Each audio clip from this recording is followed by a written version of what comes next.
Hello students, myself Jaimansa Vemuri. In this video, we are going to learn the SQL constraint concept in Unit 4. SQL constraints. Okay, constraints are nothing but the rules to limit the type of the data which can we enter into the table. Table lo manam enter chese data ni restrict cheyadaniki manam use chese rules ni manam SQL constraints antamu. For because it is used to maintain the accuracy and integrity of the data inside the table. టేబుల్లో ఉన్న data యొక్క ఎక్యూరసీని ఇంటిగ్రిటీని maintain చేయడానికి ఈ SQL constraints అనేవి మనకి use అవుతాయి. There are two types of constraints which are column level constraints and table level constraints. Column level constraints అంటే these constraints limit the data of only column డేటాని మా వరకు మాత్రమే ఇవి లిమిట్ అయి ఉంటాయి. And then coming to the table level, whole టేబుల్లో ఉన్న డేటా మొత్తాన్ని లిమిట్ చేస్తాయి. లైక్ మనం ఆల్రెడీ చెప్పుకున్న పాయింటే, constraints mainly used to maintain the integrity of the data in the table. It gives the integrity to maintain overall database. Okay, these are the most commonly used constraints in our SQL: not null, unique, primary key, foreign key, check and default. First one, not null. Okay, not null constraint అనేది కనుక మనం ఇస్తే ఏమవుతుంది అంటే ఒక కాలం లెవెల్కి apply అవుతుంది. ఇది ఏం చేస్తుంది అంటే కాలంలో మనం ఇచ్చే వాల్యూ అనేది నల్ వాల్యూ కాకుండా రిస్ట్రిక్ట్ చేస్తుంది. సపోజ్ బై మిస్టేక్ మనం నల్ వాల్యూ ఇచ్చినా కూడా అక్కడ మనకి ఎర్రర్ అనేది చూపిస్తుంది.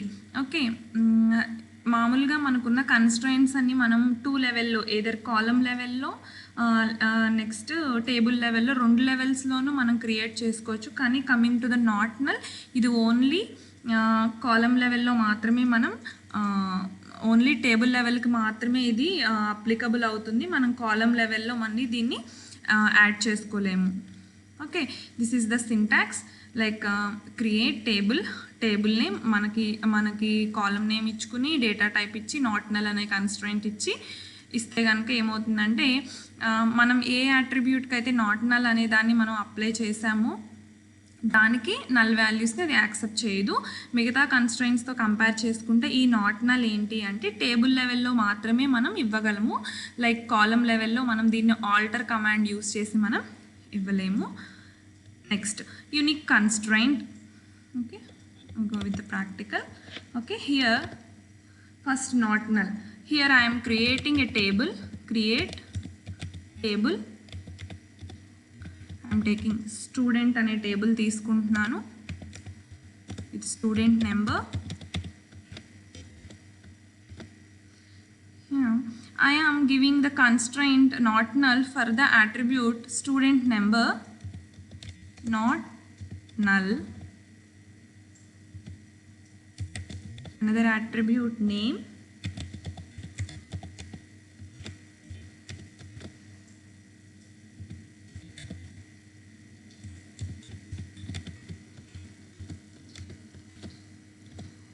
this is the syntax for constraint not null. Create table name, attribute name, data type of size, not null constraint, etc. Here a table is created.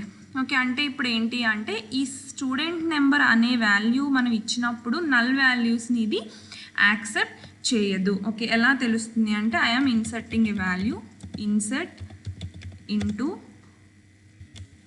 Table name student values. Okay, suppose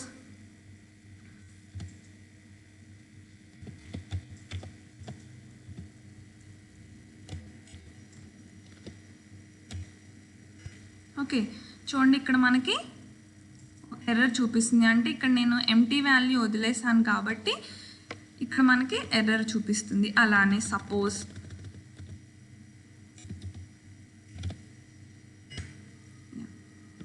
okay, null వాల్యూస్ని ఇది accept చేయదు. Okay, not null ఏంటి అంటే only table లెవెల్లో at the creation of table టైంలో మాత్రమే మనం apply చేయగలము. టేబుల్ వన్స్ క్రియేట్ చేసేసాక ఈ నాట్ నల్ అనే కన్స్ట్రెయింట్ని మనం యూజ్ చేయలేము. Next next coming to the next constraint unique. Okay, unique constraint అంటే ఏంటి అంటే కాలం కానీ ఫీల్డ్లో కానీ ఉన్న వాల్యూ యూనిక్గా ఉండడానికి, అంటే డూప్లికేషన్ ఆఫ్ డేటా లేకుండా ఉండడానికి ఈ యూనిక్ కన్స్ట్రెంట్ని మనం యూస్ చేస్తాము. The keyword UNIQUE. ఓకే, ఈ యూనిక్ కన్స్ట్రెంట్ అనేది మనం బోత్ కాలం లెవెల్లోనూ యూస్ చేయగలము, టేబుల్ లెవెల్లోనూ యూస్ చేయగలము. అంటే ఏంటంటే టేబుల్ క్రియేట్ చేసేటప్పుడు మనం ఇచ్చుకోవచ్చు, ఆర్ఎల్స్ ఒకవేళ మనం ఇవ్వకుండా టేబుల్ క్రియేషన్ జరిగిపోయాక తర్వాత మనం ఆల్టర్ కమాండ్ యూస్ చేసి మనం ఈ యూనిక్ అనే దాన్ని మనం ఇచ్చుకోవచ్చు. ఎలానో చూద్దాం. ఓకే, ఇందాక నేను స్టూడెంట్ అనే టేబుల్ క్రియేట్ చేశాను. Then I'm creating the table student1 create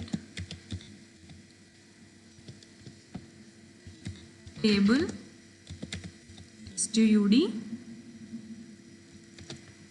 okay, student number of 20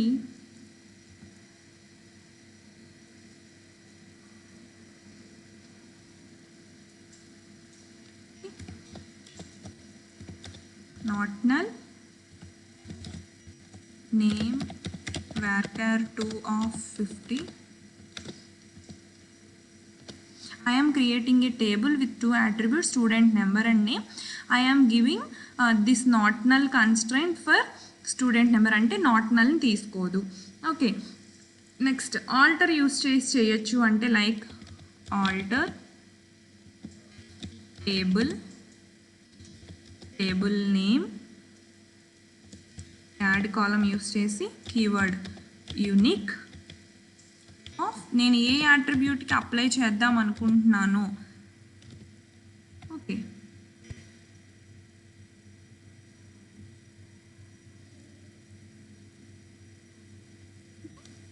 next. Okay, ఇలా ఇస్తే ఏమవుతుంది అంటే యూనిక్ వాల్యూస్ని మాత్రమే తీసుకుంటుంది.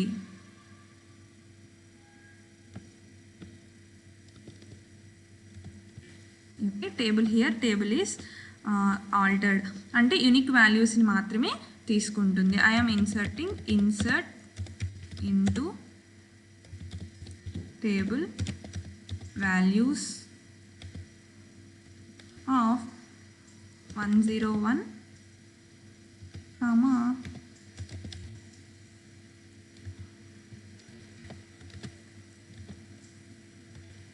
one row created. I'm entering the data. I'm inserting another insert into table name values. Okay, అంటే ఇప్పుడు యూనిక్ అని ఇచ్చాము అంటే సింగిల్ వాల్యూని ఒకసారి మాత్రమే తీసుకోవాలి. ఇక్కడ నేను మళ్ళీ సేమ్ 101 ఇస్తున్నాను. ఇప్పుడు మనకు ఒక ఎర్రర్ చూపిస్తుంది చూడండి, యూనిక్ కన్స్ట్రైంట్స్ వైలేటెడ్. అంటే మనం యూనిక్ కన్స్ట్రైంట్ ఇచ్చాం కాబట్టి ఆ రూల్ని మనం వైలేట్ చేసాము అని హియర్ మనకి ఒక ఎర్రర్ని చూపిస్తుంది. This is the unique constraint. Next primary key constraint. Okay, we all know about primary key. Primary key constraint uniquely identifies each record in a database. అసలు ప్రైమరీ కీ అనేది ఎందుకు యూజ్ చేస్తాము అంటే ఒక డేటాబేస్లో ఉన్న టేబుల్లో ఉన్న ఒక రికార్డ్ని మనం యూనిక్గా ఐడెంటిఫై చేయడానికి we are using the primary key constraint. Okay, primary key constraint కనుక మనం అప్లై చేసాము అంటే మనం సపరేట్గా నాట్ నల్ అనే కన్స్ట్రెంట్ ఇవ్వక్కర్లేదు, యూనిక్ అనే కన్స్ట్రెంట్ ఇవ్వక్కర్లేదు. అంటే ఒక అట్రిబ్యూట్కి కనుక మనం ప్రైమరీ కీని అప్లై చేస్తే it does not take the null value and it only takes the unique value. అంటే సింగిల్ వాల్యూని ఒకసారి మాత్రమే తీసుకుంటుంది, అలాగే నల్ వాల్యూస్ని తీసుకోదు. Okay, this is the syntax. Create table name. Okay, primary key అనే ఇచ్చేస్తే కనుక ఆ టేబుల్కి మనం ఇచ్చిన అట్రిబ్యూట్ అనేది ప్రైమరీ కీగా యాక్ట్ చేస్తుంది. సపోజ్ ఒక టేబుల్ క్రియేట్ చేసేటప్పుడు మనం ప్రైమరీ కీ అనే దాన్ని మర్చిపోయినా నెక్స్ట్ ఆల్టర్ చేసుకోవచ్చు. లైక్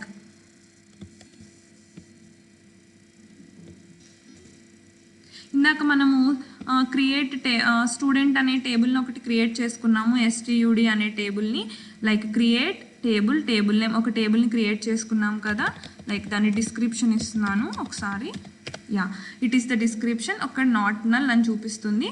అలానే ఇంకొక టేబుల్ క్రియేట్ చేస్తున్నాను. Create table student1 of student number of 60. I am giving student number as the primary key,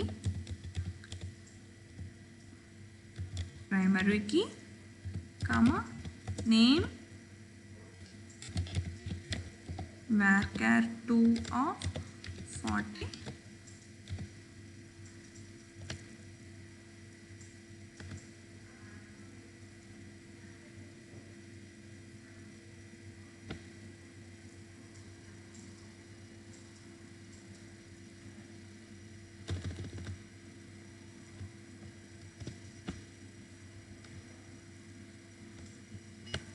Yeah, here table is created. అంటే ఇప్పుడు డిస్క్రిప్షన్ స్టూడెంట్ 1. ఓకే, చూసారా మనం ఏం చెప్పుకున్నాం, ప్రైమరీకి ఒక అట్రిబ్యూట్కి కనుక ప్రైమరీకి అని ఇస్తే కనుక అది యూనిక్ వాల్యూస్ని తీసుకుంటుంది, నల్ వాల్యూస్ని తీసుకోదు. Here we are declaring the student number in student 1 table as a primary key. It does not take the null values. Next మనం టేబుల్ క్రియేట్ చేసేసాక ఆల్టర్లో కూడా ఇచ్చుకోవచ్చు. Like alter table name, add అనే కీవర్డ్ యూజ్ చేస్తాము, primary key of attribute value. మనం దేనికైతే ఇద్దాం అనుకుంటున్నామో ఆ అట్రిబ్యూట్ని మనం ఇక్కడ డిస్ప్లే చేసుకుంటాము. Next coming to the foreign key. Okay, foreign key అంటే ఏంటంటే foreign key is mainly used to relate two tables మధ్య రిలేషన్ ఇవ్వడానికి మనకి ఫారిన్ కీ అనేది యూస్ అవుతుంది. This foreign key constraint is also used to restrict actions that would destroy the link between 2 tables. 2 tables మధ్య ఉన్న లింక్ని destroy చేసే యాక్షన్స్ని కూడా రిస్ట్రిక్ట్ చేస్తుంది ఫారిన్ కీ అనేది. Like the simple keyword we are using the foreign key constraint foreign key. Okay, సింపుల్గా మనం గుర్తుపెట్టుకోవాలి అంటే foreign key is used to relate 2 tables. Okay, ఒక టేబుల్లో ఫారిన్ కీ అయి ఉన్నది ఖచ్చితంగా ఇంకొక టేబుల్లో ప్రైమరీ కీ కింద ఉంటుంది. అంటే ఒక టేబుల్లో ప్రైమరీ కీ కింద ఉంటే అది ఇంకొక టేబుల్లో ఫారిన్ కీగా యాడ్ చేయొచ్చు. Okay, this column in the child table which references a primary key of the parent table is called foreign key. Okay, ఒక టేబుల్లో పేరెంట్ కీగా ఉన్న ప్రైమరీ కీ ఇంకొక టేబుల్లో ఫారిన్ కీగా యాక్ట్ చేస్తుంది. ఓకే, ఇది ఎందుకు ఇంప్లిమెంట్ చేస్తున్నాము అంటే for both entity integrity and reference integrity. Okay, next one check constraint. Okay, check constraint అంటే కాలంలో మనం ఎంటర్ చేసే డేటాని చెక్ చేయడానికి, like we are entering the correct data or not, we are using the check constraint. Suppose ఇక్కడ మనకు టేబుల్లో create table student అనే టేబుల్ క్రియేట్ చేసుకున్నాము, అందులో స్టూడెంట్ నెంబర్ అని ఉంది. Okay, we are giving check constraint to the student number which is student number greater than 0. అంటే 0 కన్నా ఎక్కువ వాల్యూస్ని మనం స్టూడెంట్ నెంబర్ కింద మనం ఇవ్వాలి అని చెప్పి. అదర్వైజ్ మనం 0 అనే వాల్యూ 0 కన్నా తక్కువ వాల్యూస్ ఇస్తే కనుక అది మనకు అక్కడ ఎర్రర్ని చూపిస్తుంది. ఓకే, లైక్ ఆల్టర్ అంటే టేబుల్ లెవెల్లో చేసుకోవచ్చు, కాలం లెవెల్లో చేసుకోవచ్చు. కాలం లెవెల్లో మనకు తెలుసు ఆల్టర్ అనే కీవర్డ్ ఇచ్చి యాడ్ చేసుకోవచ్చు. లైక్ ఎలానో చూద్దాం. Alter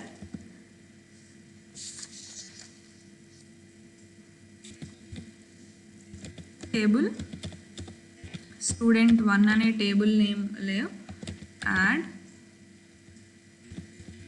check constraint for student number greater than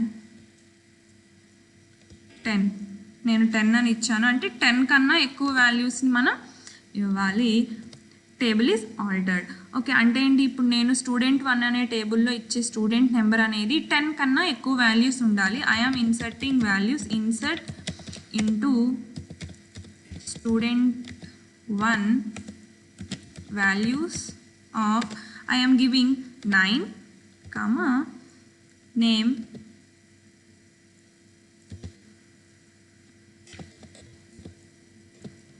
okay, ఇప్పుడు మనకు ఒక ఎర్రర్ చూపిస్తుంది. లైక్ చూడండి, చెక్ కన్స్ట్రైంట్ వైలేటెడ్ అంటే ఇక్కడ చెక్ కన్స్ట్రైంట్ ఇచ్చాము, దేనికి ఇచ్చాము, స్టూడెంట్ నెంబర్కి. ఆ కన్స్ట్రైంట్ ఏంటి, check constraint the statement student number greater than 10 అంటే 10 కన్నా ఎక్కువ వాల్యూస్ని మనం ఇన్సర్ట్ చేయాలి, కానీ 10 కన్నా తక్కువ వాల్యూస్ని మనం ఇన్సర్ట్ చేయకూడదు. అందుకనే మనకి ఇక్కడ ఎర్రర్ చూపిస్తుంది. This is the check constraint. Next one default. Okay, default constraint assigns a value to an attribute. When a new row is added to a table, to end user may of course enter a value other than the default value అంటే మనం table create చేసి అందులో అట్రిబ్యూట్స్ని మనం ఇచ్చినప్పుడు డిఫాల్ట్గా మనం data ఏమీ enter చేయకుండా డిఫాల్ట్గా వాల్యూ తీసుకోవాలి అనుకున్నప్పుడు ఆ అట్రిబ్యూట్ దగ్గర మనం డిఫాల్ట్ అనే కీవర్డ్ యూస్ చేస్తాము. మనం అదర్వైజ్ మనకు కావాల్సిన వాల్యూని మనం ఎంటర్ చేసుకోవచ్చు. This is the syntax create table name, column name, data type of size, default value అంటే ఈ కాలమ్కి సంబంధించిన డిఫాల్ట్ వాల్యూ ఏదైతే ఉందో మనం ఎంటర్ చేసుకోవడానికి మనం ఈ డిఫాల్ట్ అనే దాన్ని మనం యూస్ చేస్తాము. This is the summary. SQL constraints: not null, unique, primary key, foreign key, check and default. This is the reference textbook. Thank you.